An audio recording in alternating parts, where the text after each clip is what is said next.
बातमी नाशिकमधून येतेय। नाशिकमध्ये एक मोठी बातमी आता समोर येते। मुख्यमंत्री देवेंद्र फडणवीस यांनी बाजार समित्यांमध्ये थेट कांदा खरेदीचे निर्देश दिले होते। मात्र नाफेडने नियुक्त केलेल्या कंपन्यांकडे बाजार समितीचा व्यापारी परवाना नसल्याने ही खरेदी तांत्रिक अडचणीत सापडली आहे। यामुळे प्रत्यक्ष खरेदी रखडली आहे, तर शेतकरी पुन्हा एकदा संभ्रमात पडलेत। थेट नाशिकमधून अधिकची माहिती घेऊयात आपले प्रतिनिधी अभिजित सोनावणेंकडून।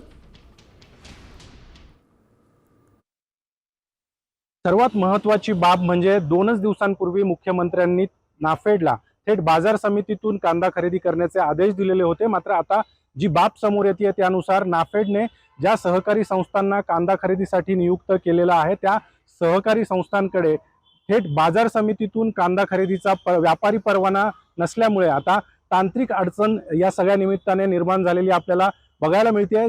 जी माहिती समोर येते त्यानुसार थेट बाजार समितीतून कांदा खरेदी करण्यासाठी बाजार समितीचा व्यापारी परवाना लागतो। मात्र या संस्थांकडे हाच व्यापारी परवाना नसल्यामुळे या संस्थांकडून थेट बाजार समितीतून कांद्याची खरेदी कशी केली जाणार हा प्रश्न आता या सगळ्या निमित्ताने उपस्थित होतोय। सोबतच एकीकडे कांद्याचा प्रश्न मागच्या काही दिवसांपासून ऐरणीवर असतानाच आता पुन्हा एकदा या तांत्रिक अडचणीमुळे नाफेडकडून कांद्याची खरेदी नेमकी कधी सुरू होणार हा देखील प्रश्न उपस्थित